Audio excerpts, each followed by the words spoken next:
Welcome back to the Robo Show. I'm your host, Chad Robichaux, and I think two back-to-back Marine Corps guests. So we got another Marine on today, and we're going to talk about his life, some of the work he's doing in ministry work, and a company he started because a lot of veterans have started companies. I think this is one of the best ones out there. I personally got to.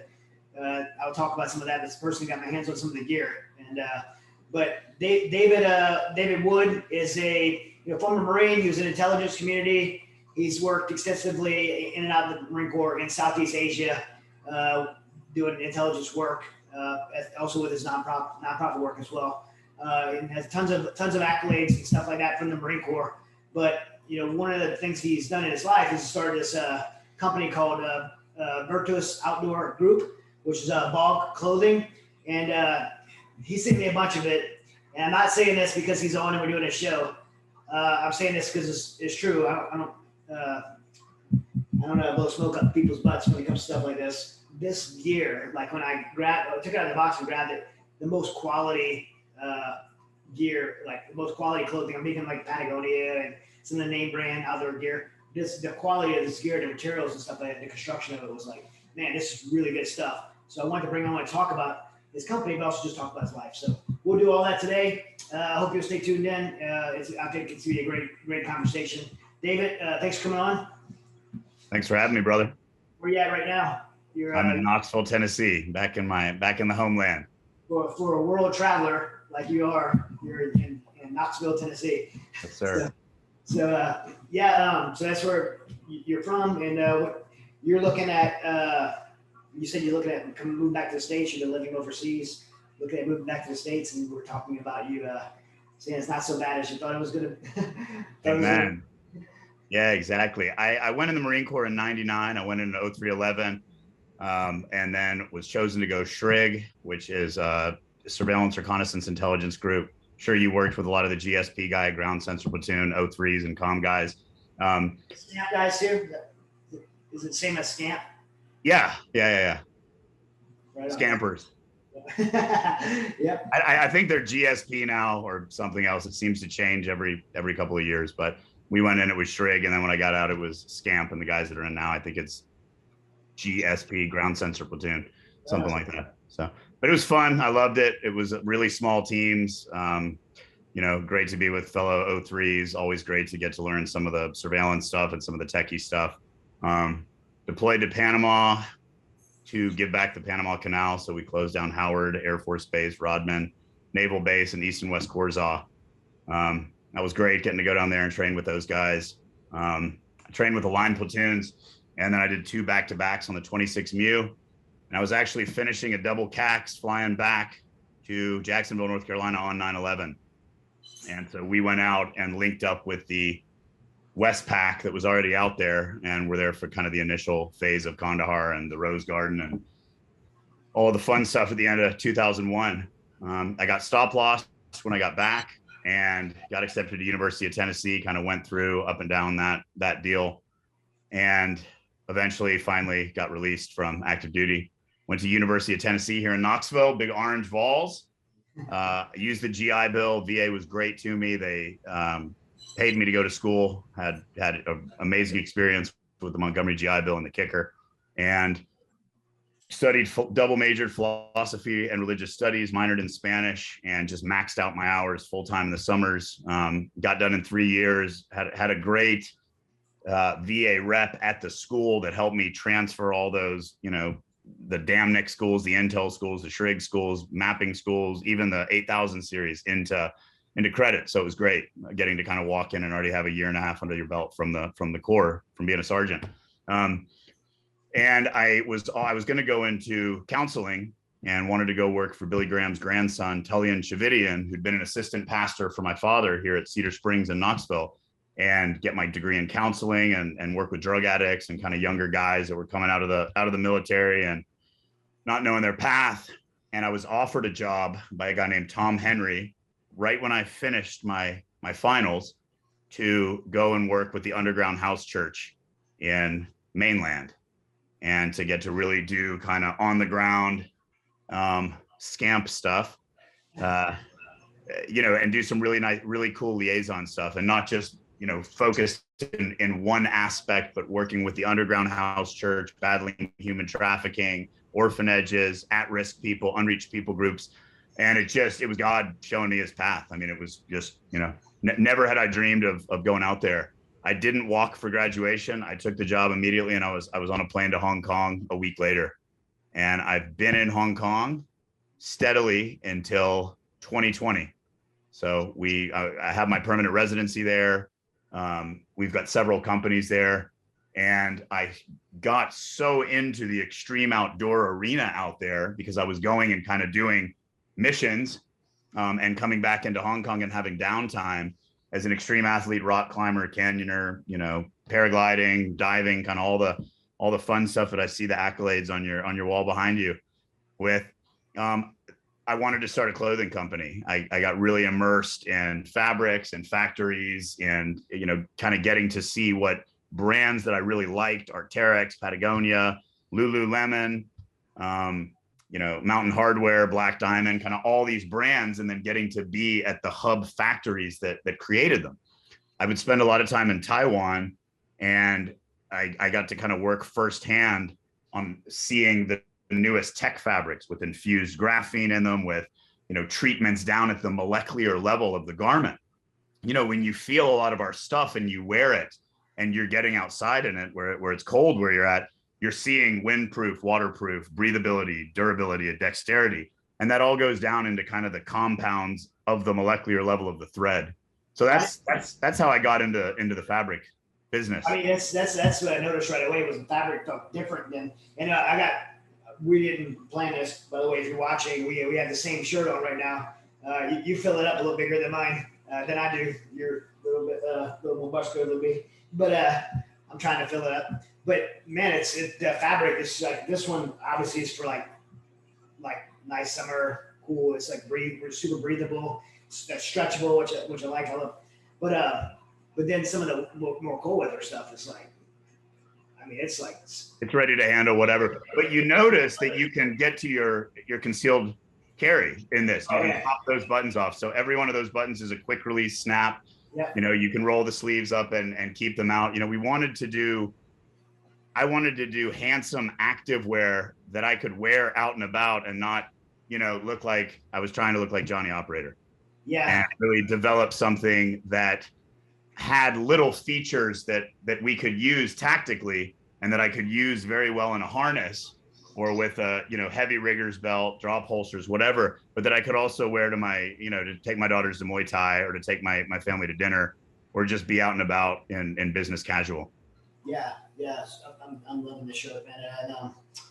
And then the jackets were like, the Primaloft, the one you asked what was in it, the ruck jacket. Yeah, I'm like, man, what is crazy it? Warm. I put it on, and I'm like, holy cow! Like instantly felt like this thing's warm. And I've been in like some, I've had really good gear, being like, been out in the mountains, Pakistan, 40 below zero, and had some good gear before. I'm like, I wish I had this jacket with me. So yeah, it's really good.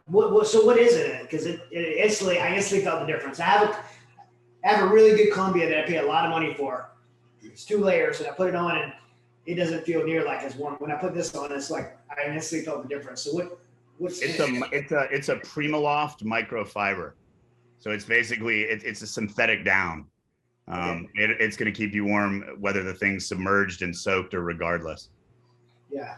But I like that jacket. I want to do a Gen 2 of that actually has the hood. I want to have a hood that comes up and have it a little bit longer. But the reason that we did that without the hood is because it's reversible. We wanted to be able to have a color on one side, and that's our patented camo. We made and designed the camo. That's our intellectual property.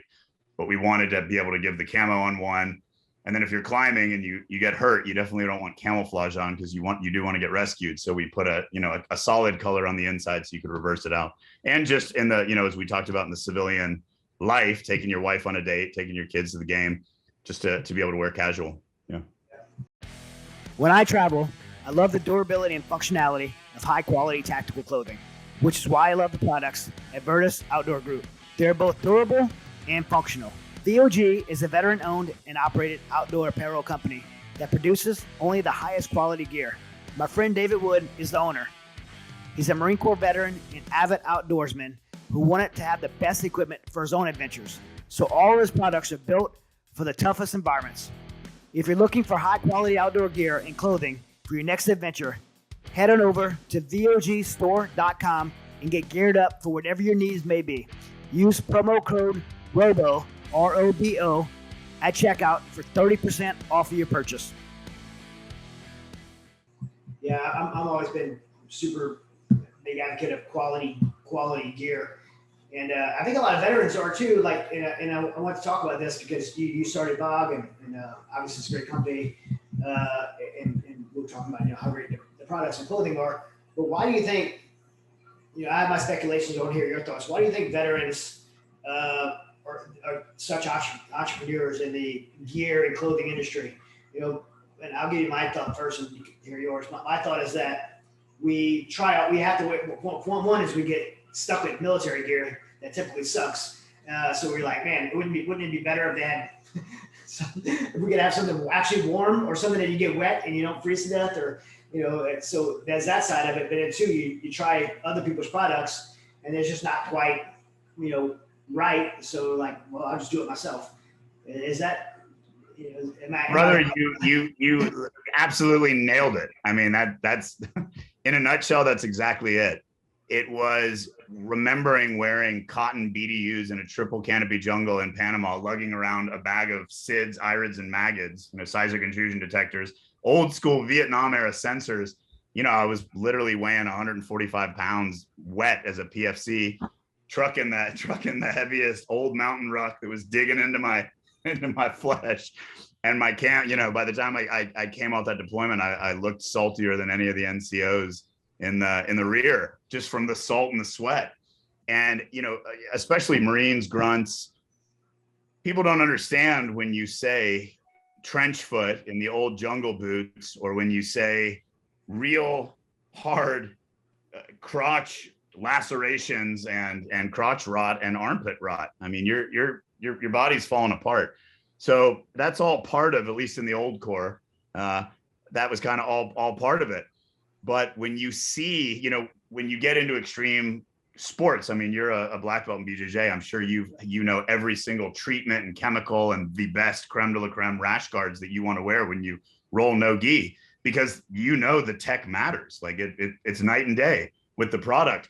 And when I got really into extreme rock climbing and would wear Arc'teryx pants, but would want to do so, and I love Arc'teryx. Like I'm never going to sit and slam on other brands. I mean, I think there's so much space in the arena to make great stuff. There's a brand called 10,000 out right now. I think there's some SEALs behind it in New York. It's some of the best stuff I wear. I mean, when I'm not wearing my own gear to train in the gym, I'm wearing their stuff. And again, their whole thing is dexterity and durability. It's made by core athletes and its function. Yeah. But going off of what you said, that was exactly it. I started the company by making myself and some of my buddies, some guys that are active MARSOC and some buddies that are active Green Berets, some gear to wear under their camis, and then some, the Phantom pants that you have, the Phantom pants, the Chaos pants, the Helios with the built-in face mask. Yeah. We've been doing face masks since 2014. And we just started playing with tech fabrics. When I went to school, and in 2007 at UT in the humanities departments, philosophy and religious studies, that's about as woke as it gets, right? And so I was already seeing this crazy shift and attack on Christian male, alpha male, even in Knoxville, Tennessee.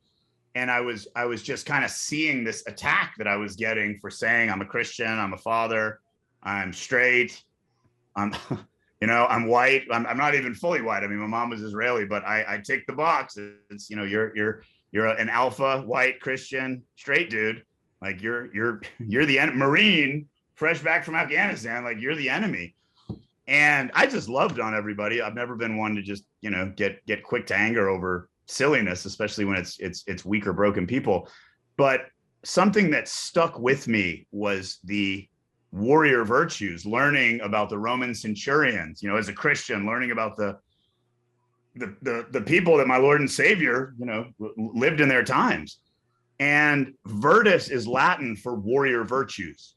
And to me, as a Christian, when I think about Paul the Apostle and I think about the helmet of salvation, the breastplate of righteousness, the belt of truth, the shoes, the gospel of peace, the shield of faith, and the sword of the Spirit, that is the virtus. That's the warrior virtues. So when we named the company Virtus, it was for warrior virtues, and VOG is the virtues of God, and Virtus Outdoor Group. So that wordplay and that name came from being kind of entrenched in a very liberal arts department, kind of going straight from a combat zone to the humanities departments and seeing what is missing here and what's wrong here. It's the virtus that's missing. It's the warrior virtues. And that's not to say that our company doesn't want everybody facing their fears and finding their inner hero and stepping up. I mean, we want everybody battling their demons, and we want to help them prepare for that. But a real area that I saw missing in, not just the apparel industry, but just missing altogether, was a call to put on the armor, to live by those warrior virtues. We live by honor, courage, and commitment.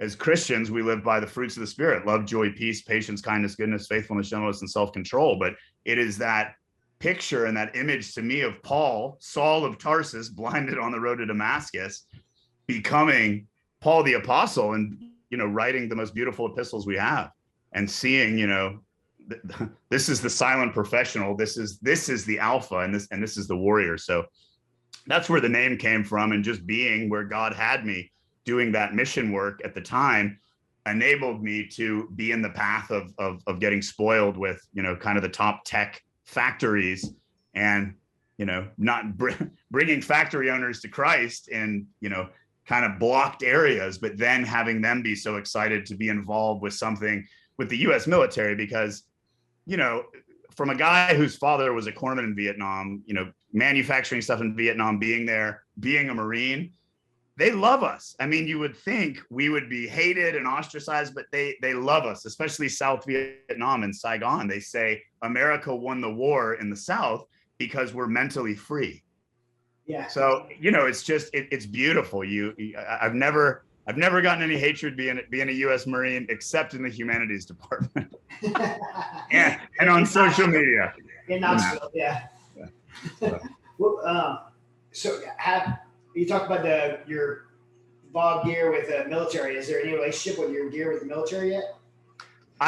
So when I came back here, it was to meet with some future partners. We moved, we had a Hong Kong limited company, Virtus Outdoor Group, forever. It was great for taxes, great for international shipping. And in 2019, when COVID hit, this manufactured container crisis, we've been seeing this since 2019. It's not COVID. It's just, it's a, I won't try to sound like a conspiracy theorist, but it is a attempt at a fourth industrial revolution, new world order, whatever you want to call it. I mean, there is a purposeful breakup in the global supply chain management. It is what it is. We can, it is what it is. It's happening. We're all seeing it. So I wanted to move all of my goods from Hong Kong to the United States. We never made anything in Hong Kong. I would use countries that were TAA compliant, so that you can do SOCOM can do smaller purchase orders with TAA. But we had never done anything Berry compliant, where it was US made fabrics and manufactured in the US. So I came over here this trip. I was literally hadn't been to the States in 3 years, was locked down in Hong Kong, then went to Spain, then went to Vietnam to visit a factory and got locked down there for 6.5 months, almost 7 months. And then moved. My wife and daughters were in Lithuania. They had fled Hong Kong, and we all met in Spain. And that's why we're in Spain. They were already in Lithuania. I was able to, with a letter from the Ministry of Defense, to escape Vietnam, who's still locked down under martial law, and get to Marbella, Spain. So this was the first trip that I've gotten to get back. We moved all of our stuff, Ryan Williams, Navy SEAL, awesome cat, Industry Threadworks. We moved all of our stuff over there to San Diego.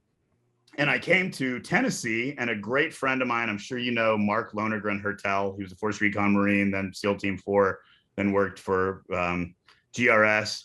He wrote Sierra 2 and the Warrior's Odyssey. Awesome guy. I actually literally bumped into him today at Kinko's when I was sending a docs out.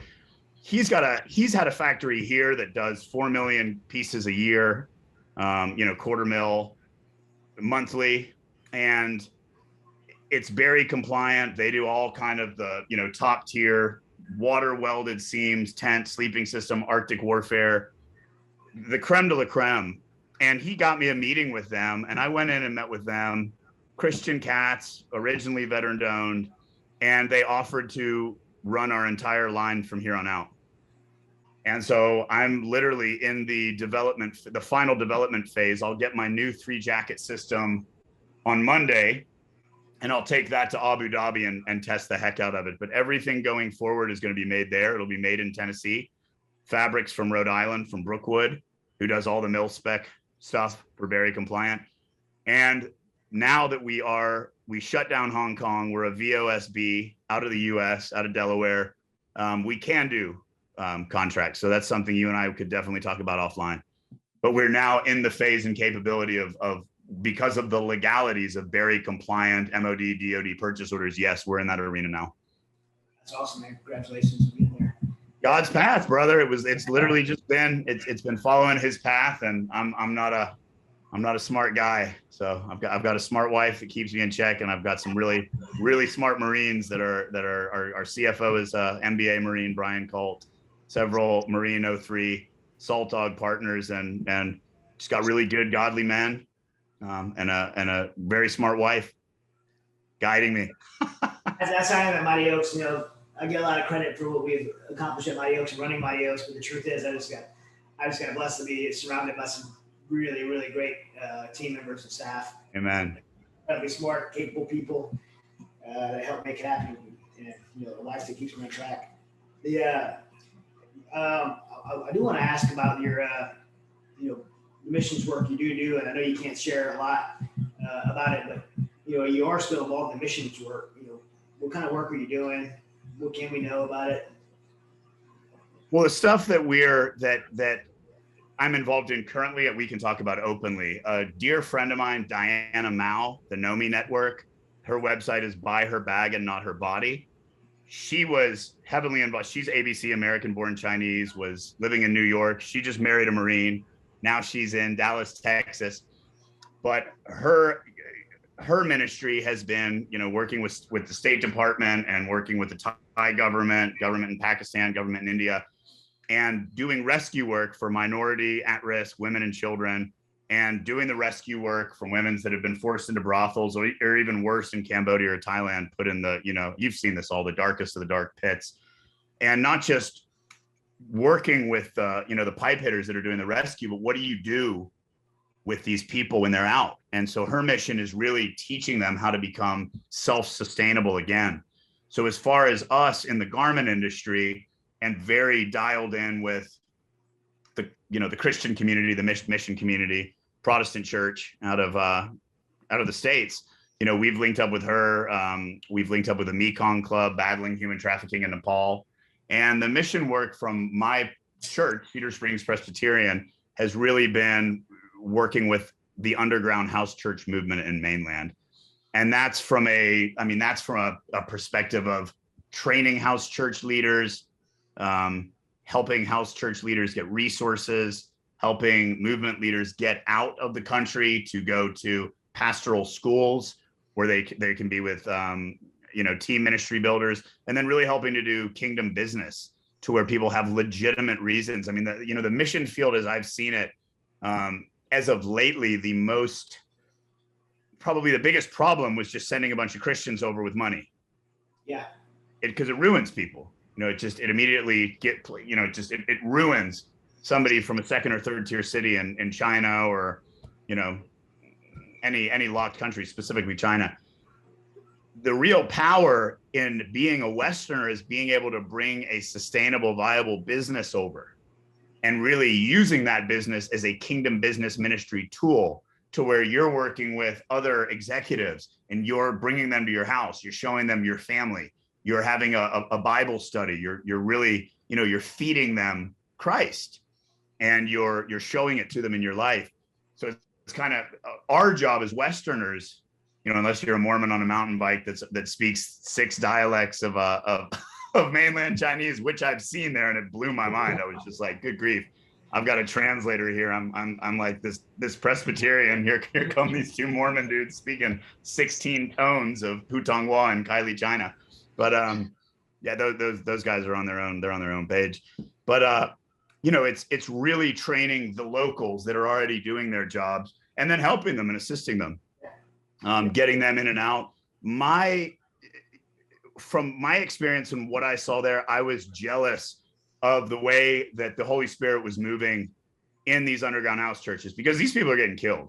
I mean, let's just be real. There were people taken, tortured, many of the older ones killed. I mean, I'd meet guys and gals with limps that were on walkers and wheelchairs in their 40s from being put in the prison camps and tortured. And it's not against Christianity. It's against anything that lets you become an individual that connects to something aside from the regime. Yeah. Right. So they've got Muslims in concentration camps right now, you know, the Uyghurs, 3 million, you know, the original beta testers for the COVID vaccine.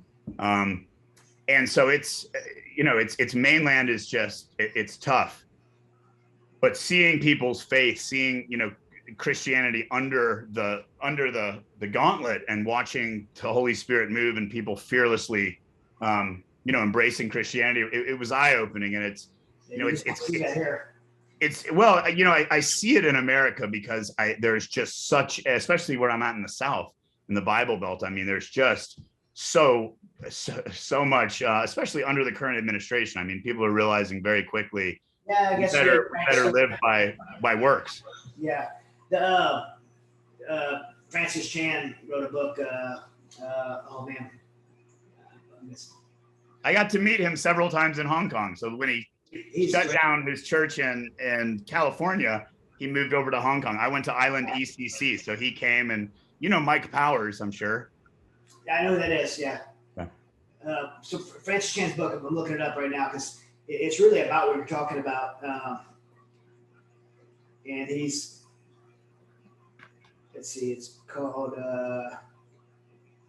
Letters to the Church. That's the book. I listened to it twice before, and it talks about, you know, it's not a popular opinion in America, but he built this mega church and then walked away from it because not that he disagreed with the, you know, having a large church, but he just felt like, you know, he needed to be where God was moving out in places like China and stuff like that.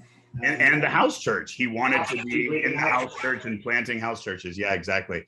And teaching people how to live and teaching people how to, you know, live godly lives. And yeah, the house church movement. And man, it's an incredible book. If you haven't read it, Letters to the Church. I'll read it. I know him. I mean, I love the guy. Like, he would come and preach it at Island on a regular basis. A lot of pastors didn't like it.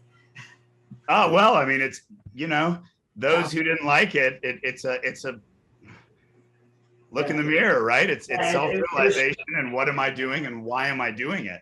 It was right? It challenged it. That's what it was, and I really like it. And I'm 100% agreement with him. Actually, I've only met Francis Chan one time. It was I don't get too like moved or struck, you know, starstruck by too many people, but I was flying in a plane and I was like, he's the next row over, and I'm like, oh, it's Francis Chan. I was just reading his book, Multiply, because our ministry, our Mighty Oaks was using it for our discipleship program.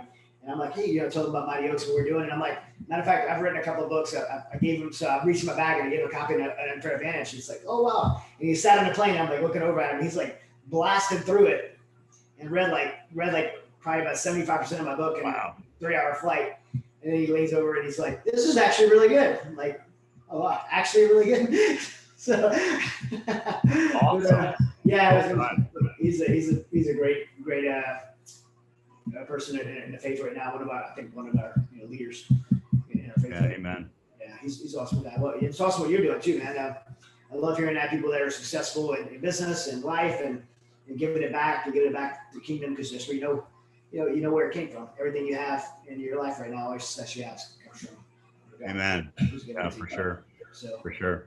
Awesome. With I was just going to say, with, you know, you were talking about veterans and veterans wanting to get into things. Moving back to the States, we're going to be not just running our own manufacturing, but we'll be working with other veterans, you know, really helping them fully vertically go from the tech pack, from the designs to the manufacturing to, you know, their e-catalog, virtual catalog, yada, yada, all the way to delivery. So when you saw me with Mike Glover a few weeks ago out in Utah at his place, we're going to be working together, building out the whole Fieldcraft line. He's making some amazing products. It's literally like Carhartt meets Mike Glover. It's really, really cool stuff. He's got some a very original style that they're going to be releasing. So, you know, that's all the endorsement you need too, man. If Mike Glover's like, you know, using you to manufacture his gear, like he's only going to do the best stuff, you know. Yeah, we'd been chatting back and forth about it for a long time, but he's got a lot of traction with big box retailers and stores that are going to be moving his stuff. So we've been working on it for the past 6 months, and we'll have stuff in Q1 out the door ready to rock. So right on. I want to get with you on those. I said those shorts. Those like the best shorts I've ever worn. Awesome shorts, yeah. We're gonna keep the gear coming your way, brother. You test the heck out of it. We'll get the newest 3 jacket system to you as soon as it's done. And yeah, I love it. I've been a follower of yours for a long time. I mean, it's great to get to have some FaceTime with you. And it's, you know, you really fill a major void in the veteran community. I mean, we're lacking godly leaders. You know, and not saying there's not a lot of godly people out there, but we've got, you know, I feel like in the veteran community, to be super successful, you've got to be really vulgar and you've got to be somewhat crazy, which is fine. I mean, look, we're veterans, especially Marines, like it's black comedy. It's dark comedy. We come from a place where that's the only thing keeping your head on straight. But I think that has to be on a moral compass, polar line balance with what else we are, which is, you know, godly men, dads, you know, godly women, moms, husbands, wives, business leaders. I mean, the stuff that you're doing with Mighty Oaks, the stuff you and Tim Kennedy did that I got to see from Spain, and had, you know, Muslim guys that I train on my roof reaching out to me being like, dude, you've got to follow these guys, you know. And I'm like, bro, I love this guy. Like, I've been following him. That's a devil dog. And, you know, really seeing a large Muslim community watching that and following you because of the warrior part, but then getting to hear you speak about the Father and the kingdom and show total love to those countries that embraced you guys and that brought you in. I mean, to me, that's the telos in Greek, you know, telos, the acme, the summit, the mountain. The trajectory of the telos is being that torchbearer and that guide. So thank you for doing what you do. Yeah, I mean, I believe that was an opportunity for us to show the love of Christ to these people. And whether it's from an evangelical way or not, I mean, our motivation wasn't evangelism. Our motivation was simply to help those people, which, you know, God put that burden on our heart to do that, committed us to do that. And one of the most beautiful things I've seen in this whole process is we had this Jewish organization that wanted to pay for 2 flights. The flights were like between $700,000 and $900,000, average about $800,000 to pay for a flight. And they wanted to pay for 2 flights. And you know, for Save Our Allies, we set it up as a separate nonprofit, but at the time we didn't have our banking set up yet, so we were still doing all the banking through Mighty Oaks. And so we're like, okay, make the donation here. And they looked at it and they said, hey, we can't donate there because Mighty Oaks is a Christian organization and we're a Jewish organization. And I said, you realize we're saving Muslims, right?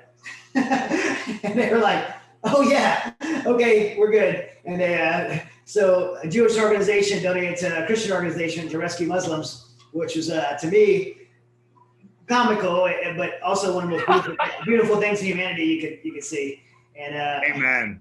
And so I was, you know, really love how it happened that way. And God has a pretty good sense of humor. That's brilliant. That's brilliant. I love it. Yeah. Jewish organization, or Jewish funds going to a Christian organization to save Muslims.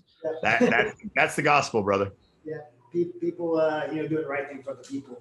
And, I believe, you know, God was happy with that, and I think God was put on spotlight was put on God through all these things that happened over the last few months. So, yeah.